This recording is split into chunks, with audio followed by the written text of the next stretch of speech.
नमस्कार, मैं भावना और चलिए देखते हैं झारखंड की 25 फटाफट बड़ी खबरों को। झारखंड में जमकर बरसा मानसून, आज जो संताल परगना में भारी बारिश का अलर्ट। झारखंड में विभिन्न स्थानों पर पिछले 24 घंटों के दौरान मानसून झूम कर बरसा। अधिकतर जिलों में मध्यम से हल्के दर्जे की बारिश हुई। खासकर झारखंड के दक्षिणी हिस्से में कई स्थानों पर अच्छी बारिश हुई। ओडिशा से सटे होने के कारण सिमडेगा में सर्वाधिक 122.6 मिलीमीटर बारिश दर्ज की गई। राजधानी रांची में 14 मिलीमीटर बारिश हुई। मौसम विभाग के अनुसार अगले 24 घंटों के दौरान भी राज्य के अधिकतर हिस्सों में भारी बारिश का अनुमान है। मुख्यमंत्री हेमंत आज 500 युवाओं को सौंपेंगे नियुक्ति पत्र। मुख्यमंत्री हेमंत सोरेन आज नर्सिंग एवं आईटीआई कौशल कॉलेज और कल्याण गुरुकुल के 500 छात्र छात्राओं को नियुक्ति पत्र का वितरण करेंगे। ये कार्यक्रम कल्याण विभाग झारखंड सरकार की विशेष परियोजना वाहिनी के रूप में कार्य कर रही है। प्रेजा फाउंडेशन द्वारा आईटीआई कौशल कॉलेज नगरा टोली में आयोजित है। झारखंड के फ्रेशर आदिवासी ने मूवी गुलेलबाज में छोड़ी अपनी छाप। झारखंड के पर्यावरण व पशु पक्षियों के संरक्षण पर आधारित एक गुलेलबाज भारतीय सिनेमा की पहली ऐसी बाल फिल्म है जिसमें सभी बाल कलाकार झारखंड के फ्रेशर आदिवासी हैं। ये जानकारी कालीबाड़ी स्थित समाज सेवी राकेश गुप्ता के आवासीय कार्यालय में मंगलवार को आयोजित प्रेस कॉन्फ्रेंस में फिल्म के लेखक सह निर्देशक मनोज कुमार गुप्ता ने दी। राज्य स्तरीय कबड्डी प्रतियोगिता के लिए खिलाड़ियों का चयन। आज धनबाद जिला कबड्डी संघ द्वारा गुमो रेल मैदान में आज सुबह 7 बजे से खिलाड़ियों का चयन किया जाएगा। चयनित खिलाड़ी खूंटी में 1 से 3 जुलाई तक बिरसा मुंडा कॉलेज में होने जा रही 9वीं राज्य सब जूनियर बालक बालिका कबड्डी प्रतियोगिता 2023 में हिस्सा लेंगे। जिला सचिव मिंटू ठाकुर ने बताया, चयन प्रतियोगिता में शामिल होने के लिए बालक बालिका की उम्र 16 वर्ष व वजन 55 किलोग्राम से ज्यादा नहीं होना चाहिए।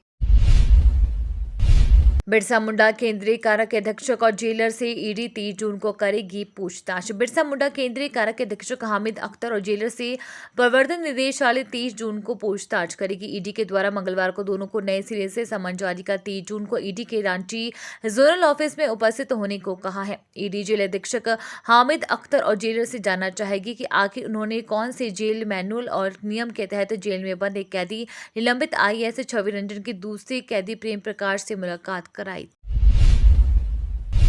देर से फंड रिलीज होने पर विधायकों ने जताई नाराजगी। झारखंड विधानसभा में विधायक निधि अनुश्रवण समिति की बैठक हुई। समिति के सभापति विधायक सीपी सिंह की अध्यक्षता में हुई इस बैठक में विधायक निधि से अनुशंसा किए गए कार्यों की समीक्षा हुई। विधायक निधि के तहत ली गई योजनाओं का स्वीकृति आदेश निकालने में विभागों की तरफ से हो रही देरी पर चर्चा हुई और संबंधित विभागों से जवाब मांगा गया।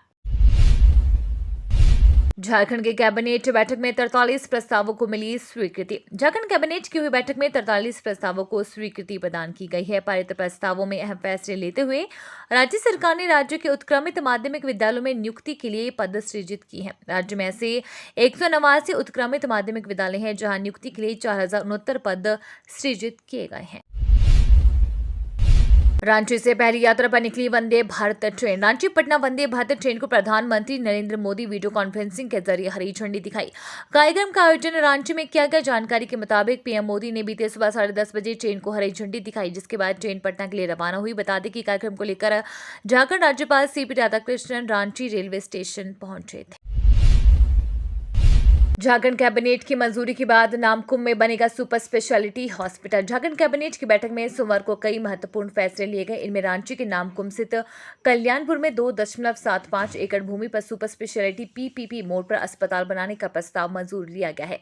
रांची नगर निगम को ये भूमि अपोलो चेन्नई को लीज पर देने और लीज रेंट निर्धारित करने की स्वीकृति दी गई।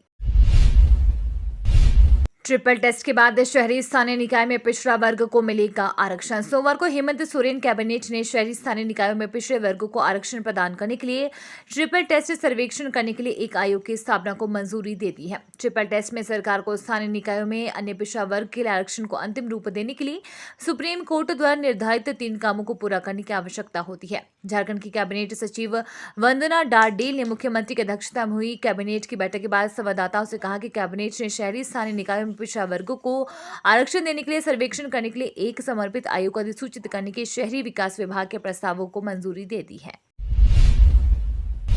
राज्यसभा की 10 सीटों के लिए 24 जुलाई को होगा चुनाव। संसद के उच्च सदन राज्यसभा की 10 सीटें खाली हो रही है। इन सीटों के लिए 24 जुलाई को चुनाव होगा। इनमें से पश्चिम बंगाल की 6, गुजरात की 3 और गोवा की 1 सीट शामिल है। पश्चिम बंगाल में डेरेक ओब्रायन, डोला सेन, प्रदीप भट्टाचार्य, सुष्मिता देव, शांता छेत्री और सुखेंद्र शेखर का कार्यकाल 18 अगस्त तक समाप्त हो रहा है। वहीं पश्चिम बंगाल में लुझहिनो जोखिम फलेरियो के इस्तीफे से खाली राज्यसभा सीट पर 24 जुलाई को ही उपचुनाव होगा।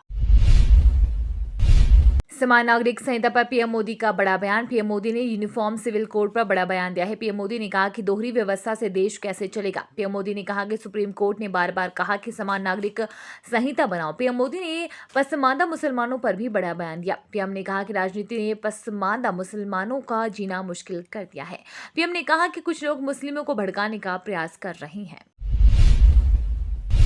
झारखंड में 1890 शिक्षकों की बहाली जल्द, हेमंत कैबिनेट ने दी मंजूरी। झारखंड के 189 उत्क्रमित माध्यमिक स्कूलों में 1890 शिक्षकों की बहाली होगी। इसके साथ ही 189 शिक्षकेतर कर्मचारी भी बहाल हो गए। मुख्यमंत्री हेमंत सोरेन की अध्यक्षता में सोमवार को ही कैबिनेट की बैठक में इससे जुड़े प्रस्ताव को मंजूरी दे दी गई है। बैठक में कुल 43 प्रस्तावों को हरी झंडी दी गई है। मंत्रिमंडल सचिवालय एवं निगरानी विभाग की प्रधान सचिव वंदना दादेल ने कैबिनेट की बैठक में मंजूर हुए प्रस्तावों की जानकारी देते हुए बताया कि राज्य के उत्क्रमित माध्यमिक विद्यालयों में शिक्षक एवं शिक्षकेतर कर्मियों के पद सृजन के लिए मानक मंडल का निर्धारण करते हुए राष्ट्रीय माध्यमिक शिक्षा अभियान के अधीन वित्तीय वर्ष 2016-17 में उत्क्रमित 189 माध्यमिक विद्यालयों में प्रधानाध्यापक, शिक्षक एवं शिक्षकेतर कर्मियों के पद सृजन की स्वीकृति से संबंधित प्रस्ताव मंजूर किया गया है।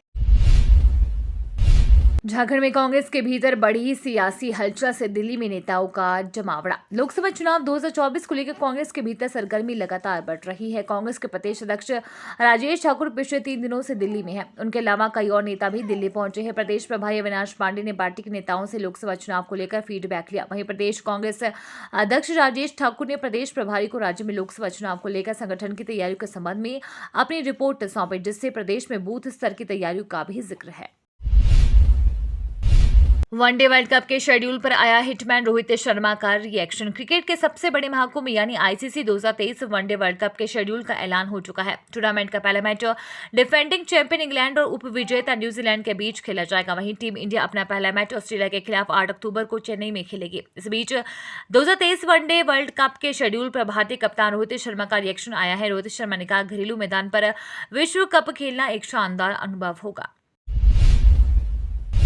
झारखंड फिल्म फेस्टिवल में धनवार के विकास आर्यन को मिला पुरस्कार। चित्रपट झारखंड फिल्म फेस्टिवल में धनवार बदडीहा के रहने वाले विकास आर्यन निर्मित फिल्म गुलेल को दूसरे पुरस्कार से सम्मानित किया गया। साथ ही विकास को सर्वश्रेष्ठ छायाकार, फिल्म की बाल कलाकार जिया और प्रखर को सर्वश्रेष्ठ कलाकार का खिताब मिला। फिल्म के सहायक अभिनेता रामप्रसाद साहा ने ये जानकारी दी। बताया गया कि 3 दिवसीय फिल्म फेस्टिवल का आयोजन सरला बिरसा विश्वविद्यालय रांची में आयोजित किया गया था। हूल दिवस के अवसर पर विश्वविद्यालय में किया जाएगा कवि सम्मेलन। हूल दिवस का सफल एवं ऐतिहासिक आयोजन के लिए कुलपति डॉक्टर बिमल प्रसाद सिंह के नेतृत्व में विश्वविद्यालय ने 3 दिवसीय कार्यक्रम आयोजित करने की तैयारी की है। भोगनाडीह जाने वाले पदयात्रियों के स्वागत के साथ कार्यक्रम का आगाज हो चुका है। इसी कड़ी को आगे बढ़ाते हुए कल प्रशासनिक भवन के कॉन्फ्रेंस हॉल में 2 बजे से कवि सम्मेलन का आयोजन किया जाएगा। रांची सिविल कोर्ट ने लव जिहाद के आरोपी तनवीर को नहीं दी जमानत। रांची में लव जिहाद के आरोपी तनवीर अख्तर को रांची सिविल कोर्ट में पेश किया गया। आरोपी तनवीर ने जमानत के लिए याचिका दायर की थी, जिसे कोर्ट ने इनकार कर दिया। आरोपी पर कई धाराओं में मामला दर्ज किया गया। यश मॉडलिंग एजेंसी के संचालक तनवीर अख्तर पर एक मॉडल ने धर्म परिवर्तन करने के लिए दबाव देने, जान से मारने की धमकी देने का आरोप लगाया है। कोचिंग सेंटर के द्वारा छपवा रहे भ्रामक विज्ञापन पर सीसीपीए ने ठोका जुर्माना। उपभोक्ता संरक्षण नियामक ने भ्रामक विज्ञापन छापने के लिए कोचिंग सेंटरों पर जुर्माना लगाया है। सीसीपीए ने दिल्ली के राव आईएएस स्टडी सर्कल पर 1 लाख रुपए को सीकस एजुकेशन पर 50,000 रुपए का जुर्माना लगाया है। ये दोनों कोचिंग सेंटर कॉम्पिटिशन एग्जाम में अपने यहाँ के छात्रों का हाई स्ट्राइक रेट का दावा कर रहे थे। उपभोक्ता मंत्रालय ने एक बयान में बताया कि चीफ कमिश्नर निधि खरे की अध्यक्षता वाली सीसीपीए ने विज्ञापनों में हाई स्ट्राइक रेट का दावा करने वाले coaching centre Rao IAS study circle के खिलाफ कार्यवाही की। रांची में पहली बार C20 चौपाल का आयोजन सिटीजन्स फाउंडेशन और सेवा इंटरनेशनल की ओर से झारखंड की राजधानी रांची में पहली बार C20 चौपाल कार्यक्रम का आयोजन हुआ। इस कार्यक्रम में झारखंड में कार्यरत विभिन्न सामाजिक संगठनों के संचालक तथा समाजसेवी, सिविल सोसाइटी संगठन के प्रतिनिधि, कॉरपोरेट कंपनियों के CSR प्रमुख तथा शैक्षणिक संस्थानों के महत्वपूर्ण स्कॉलरों ने भाग लिया। इस मौके पर सेवा की भावना, परोपकार और स्वयं को सेवकवाद विषय के कई पहलुओं पर विस्तार से चर्चा की गई। पीएम मोदी ने शुरू किया मेरा बूथ सबसे मजबूत अभियान। भारतीय जनता पार्टी ने साल 2014 के चुनाव से राष्ट्रीय स्तर पर एक नया प्रयोग किया। बीजेपी ने चुनाव की सबसे निचली इकाई बूथ जीतने पर फोकस किया और नतीजा ये रहा कि पार्टी एक के बाद चुनाव जीतती चली आ रही है। चुनाव में माइक्रो मैनेजमेंट का अंतिम शाह का ये मंत्र बीजेपी के हर चुनाव अभियान की धुरी बनता रहा है। अब देश में चुनावी मौसम शुरू हो रहा है। अगले साल लोकसभा चुनाव होने हैं। इससे पहले साल के अंत तक मध्य प्रदेश, छत्तीसगढ़, राजस्थान, तेलंगाना और मिजोरम में विधानसभा चुनाव भी है, जो 2024 लोकसभा का सेमीफाइनल माना जा रहा है। ममता बनर्जी के हेलीकॉप्टर के इमरजेंसी लैंडिंग से हड़कंप। पश्चिम बंगाल की मुख्यमंत्री ममता बनर्जी के हेलीकॉप्टर को मंगलवार को खराब मौसम के कारण सिलीगुड़ी के पास सेवोक एयरबेस पर आपात स्थिति में उतारा गया। अधिकारियों ने इसकी जानकारी देते हुए कहा कि सीएम ममता बनर्जी जलपाईगुड़ी में एक चुनावी रैली को संबोधित करने के बाद बागडोगरा हवाई अड्डे जा रही थी। तभी उनका हेलीकॉप्टर बैंकुठपुर के जंगलों के ऊपर उड़ान भरते समय खराब मौसम वाले क्षेत्र में पहुंच गया। क्या करेगा सीएम केजरीवाल के बंगले के नवीनीकरण का ऑडिट। भारत के नियंत्रक एवं महालेखा परीक्षक दिल्ली के मुख्यमंत्री अरविंद केजरीवाल के आवास पुनर्निर्माण में कथित अनियमितताओं और नियमों के उल्लंघनों की विशेष ऑडिट करेगा। ये जानकारी सूत्रों के हवाले से सामने आई है। दिल्ली के LGV के सक्सेना के कार्यालय के अधिकारियों के मुताबिक गृह मंत्रालय ने 24 मई को प्राप्त एक पत्र पर गौर करने के बाद विशेष कैग ऑडिट की सिफारिश की थी। आदिपुरुष के निर्माताओं को कोर्ट की फटकार। आदिपुरुष फिल्म को लेकर जारी विवाद थमने के बजाय और बढ़ता ही जा रहा है। अब इलाहाबाद हाई कोर्ट की लखनऊ बेंच ने न सिर्फ फिल्म के मेकर्स को फटकार लगाई है, बल्कि सेंसर बोर्ड को भी खरी खोटी सुनाई है। कोर्ट ने सुनवाई के दौरान फिल्म का संवाद लिखने वाले मनोज मुंतशी शुक्ला को भी मामले में पार्टी बनाने का आदेश दिए हैं। अदालत ने मनोज को नोटिस भेजकर 1 हफ्ते में जवाब देने को कहा गया है। अमरनाथ यात्रा की सुरक्षा की जिम्मेदारी इस बार CRPF के बजाय ITBP को दी गई। इस साल की अमरनाथ यात्रा को लेकर मंगलवार को केंद्रीय गृह मंत्रालय ने समीक्षा बैठक की। गृह मंत्रालय ने अमरनाथ यात्रा को लेकर बेहतर सुरक्षा प्रबंधन के लिए इस साल तैनाती परिवर्तन को अंतिम रूप दे दिया है। इस साल केंद्रीय रिजर्व पुलिस बल के बजाय भारत तिब्बत सीमा पुलिस के जवानों को गुफा मंदिर की सुरक्षा का काम सौंपा गया है।